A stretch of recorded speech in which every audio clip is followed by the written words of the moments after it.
Government has been on a free trade agreement spree over the past 12 months, inking deals with Japan, South Korea and more recently China. While the government has been busy selling the merits of the deal, it seems that business has been slow to adapt. Just 19% of firms are using FTAs where they exist, often citing complexity and the cost of compliance. Well, Australia's next trade deal, the multilateral Trans-Pacific Partnership, might be just weeks away.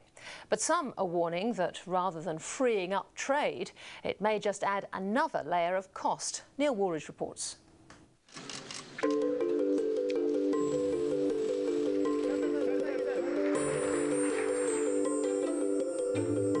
Tony Abbott wanted to be known as the Infrastructure Prime Minister. Instead, he might be dubbed the Free Trade Agreement Prime Minister. In the past year, the government has signed FTAs with Japan and South Korea, plus a three-way deal between Australia, ASEAN and New Zealand. What they're about is reducing the barriers for Australian companies to do business internationally. But really importantly, they're also about reducing the barriers for international companies to come into Australia. But perhaps the most important FTA is still to come into play.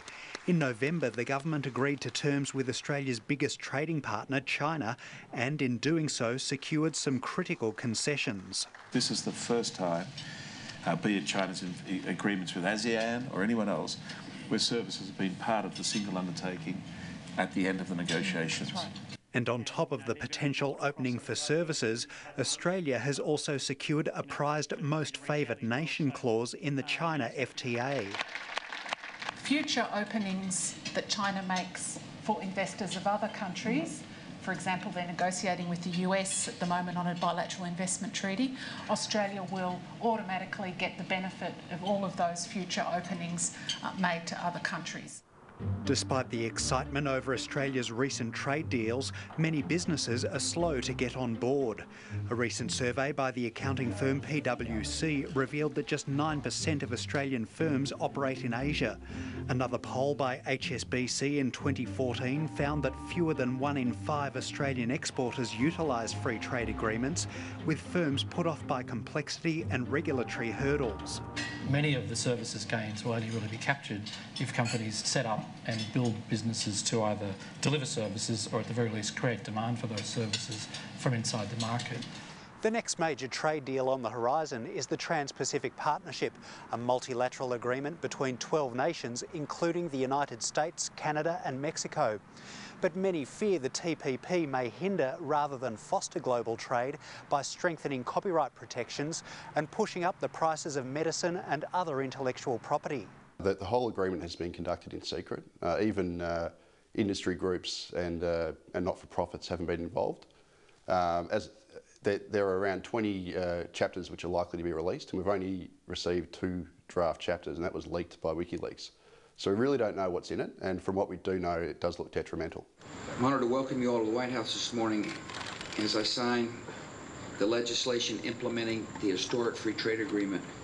In 2004, the Howard government signed a free trade deal with the USA, but some argue that did little to open market access for Australian exporters and instead pushed up the cost of pharmaceuticals by also strengthening patent laws. An independent study in 2013 found the US FTA cost the federal government $200 million a year by restricting generic medicines from entering the Australian market, while generic drug makers missed out on $2 billion in sales over 8 years. I think they mostly are picture opportunities. The studies that have been released so far have shown that they've provided very minimal benefits, and the reason for that is the cost of complying with the rules of origin within these agreements are actually quite high. In any negotiation, you have to give something to get something, and the challenge is always to make sure that what you give, is less than what you get. The Trade Minister, Andrew Robb, says the TPP could be signed in weeks, but at the moment the deal is mired in US politics, with President Obama facing a backlash from within his own Democrat Party. And with the TPP negotiations shrouded in secrecy, business and community groups fear that Australia won't know what's in it for us until well after the ink has dried.